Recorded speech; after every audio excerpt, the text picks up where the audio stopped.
suddenly become a fan of the right to bear arms because what I'm hearing and seeing is ringing some type of spiritual alarm.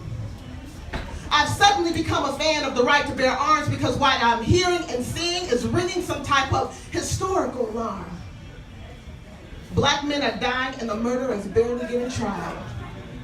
Depending where you're from, is outrage or justified?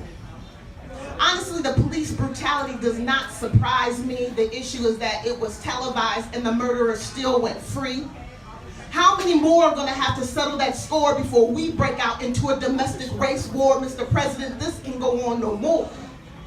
See, scaredy cats and straps just can't be shooting at us just because we're black. I don't give a fuck if I was talking smack because the Constitution is supposed to have my back. And I'm not going to act like this doesn't affect me because I have people with the same DNA as me.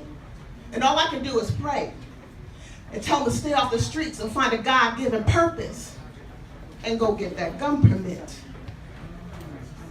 Educate yourself with the laws on how to deal with these dudes because there are a lot more ignorant, trigger-happy Zimmermans who cower at the face of a black man. Really, your weapon is to use wit. Don't be stupid. Reject handouts and find a legal way to cash out. Because you got to be smart in these last days when the law is trying to be executed like Roe v. Wade. See, you've been given the weapons to deal with these dudes and tearing up your community just isn't the way to do it, dude. That's probably what they want you to do. See, we have a culture that's strong enough to overcome this indecency. I'm not talking about the internet or TV. Check history. I'm talking about Alabama, Montgomery. The solution is time for black people to come together economically, support each other's business sense and get some businesses because a house divided against itself cannot stand. Hispanics, Asians, and other races know that, and that's why they have banks. See, we have a history of our families being torn apart and sold, black fathers not coming home against their will. And there are a lot of generations that are still recovering from it.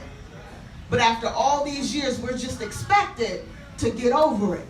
Yes, there are multi-million-dollar facilities to treat the generational curse of the alcoholic. I'm saying things aren't right and things aren't fair, but every knee and bow will confess when they meet their maker.